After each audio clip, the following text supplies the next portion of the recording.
In a world of blancmange and beige and bean-counted design, how refreshing is it to have something like Kia Stinger?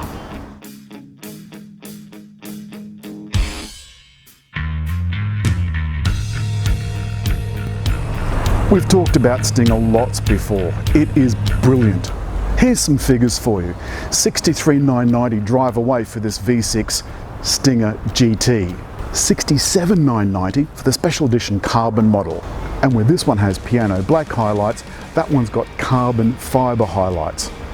For an extra $4,000, it would want to be pretty special, as if Stinger wasn't already special enough. 4.9 seconds to 100. 4.9 seconds to 100 for a Kia. And the power figures are just extraordinary. The bi-turbo V6 is a 3.3 litre with 24 valves. It has direct injection and puts out 272 kilowatts and 510 newton meters. Fuel consumption is 10 litres per 100 kilometres, but that's as low as 7.5 on the highway. It emits 232 grams per kilometre of CO2 and runs on regular unleaded petrol. Alongside we've got LED headlights, these piano black highlights here, a mirror finish on the side vents, the mirror finish also on the side mirrors, and this, the automatic locking and unlocking of the doors just by using this button. And the best thing is that you can do it with the trunk up. Last month, Stinger sold 131, not a whole lot, and 1,532 for the year to date. It's got an 8-speed auto, launch control, limited slip differential, and has a ground clearance of 130 millimeters. The wheelbase is 2,905 millimeters and the height is just 1,400 millimeters. It's 4,830 millimeters long and weighs 1,780. It can tow 1,500 and has a 75 kilogram downward tow ball weight. Luggage space is 406 litres with the seats up, which expands to 1,114 with the seats down. Steering is rack-mounted electric. There are McPherson struts at the front and a multi-link setup at the rear. This is one of those cars where the story of its specs doesn't really tell you what it's like to drive. Let's get that sorted out. Everything about it feels lovely and relaxed and calm until you put it into sports mode, where it just turns into this maniac. A lot of people like that urgent, ankle-biting, growling engine all the time, but frankly, most of the time, I like just to be calm and cool and collected. And as you can see, driving down these narrow, leafy lanes, Stinger is just that. It is so calm.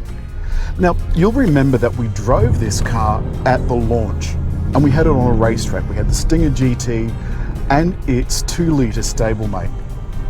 A lot of us preferred the suspension on the 2-litre version, which was just tweaked by Graham Gambold to ride beautifully.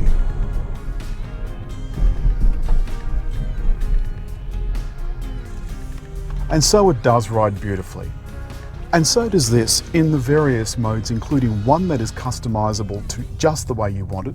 You can change the steering and the suspension and the throttle and the transmission response to just the way you like it. On the track, of course, you'd want to use the launch control for doing those 4.9 seconds to 100. Then you get the steering. The steering, even in normal mode, is sensational. It's light, it's breezy. But when you add any of the sporty settings to it, it makes it a little bit firmer. Personally, I think it's nice and comfort all the time. Air conditioning is dual zone, brilliant, and you can sync them, and you know how much I like that. The cockpit is set up a little bit aircraft style, and there's not something that you can see, but this looks like a normal solid piece of trim, but at night that lights up with this red glow. It's a shame that it only does it there. I'd like to see it all over the cabin. Kia were long seen to be a little bit pedestrian, a little bit safe, but there's nothing safe about the design of Stinger GT. It just looks beautiful, it looks daring, it looks aggressive. The screen, of course, is an infotainment system that includes DAB radio, which is the digital radio, and all of the other things that you'd want with your infotainment system. You've got to be so careful around here. Everything is laid out beautifully, and when you get into it, the seats hug you. And when you put it into sports mode, they hug you even tighter. One of the settings makes the bolsters fold in. So I'm going to put it in sports mode now. And you can't feel it, I know, because this isn't feel-o-vision, but the bolsters have just hugged me even tighter, and it's drawn in my love handles. Actually, I might use that more often. Love handle tightener. Sounds awesome. But Stinger GT is about practicality. So there's the boot that you can easily get at, and seats that fold down 60/40. There's all the things that a normal family would want in their car. And when you're just sitting in Sydney traffic like I am, because that's what I do most of the time, you come to appreciate how beautifully comfortable the cabin is. The leather seats, they're perforated, they're heated and cooled. Not only that, the steering wheel is heated. And once you've put it into sports mode, you've got to remember it's in sports mode, because the takeoff is pretty sprightly.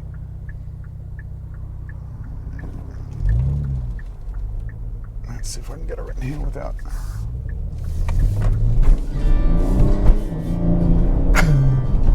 It's that's a trifle bumpy in here in sports mode on Sydney roads, but you're not going to drive with that most of the time, and to be honest with you, you don't need to.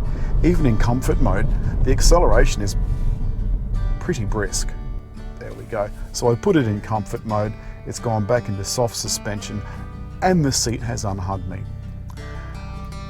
You look around the cabin, and honestly, I have a hard time thinking of this as a Kia.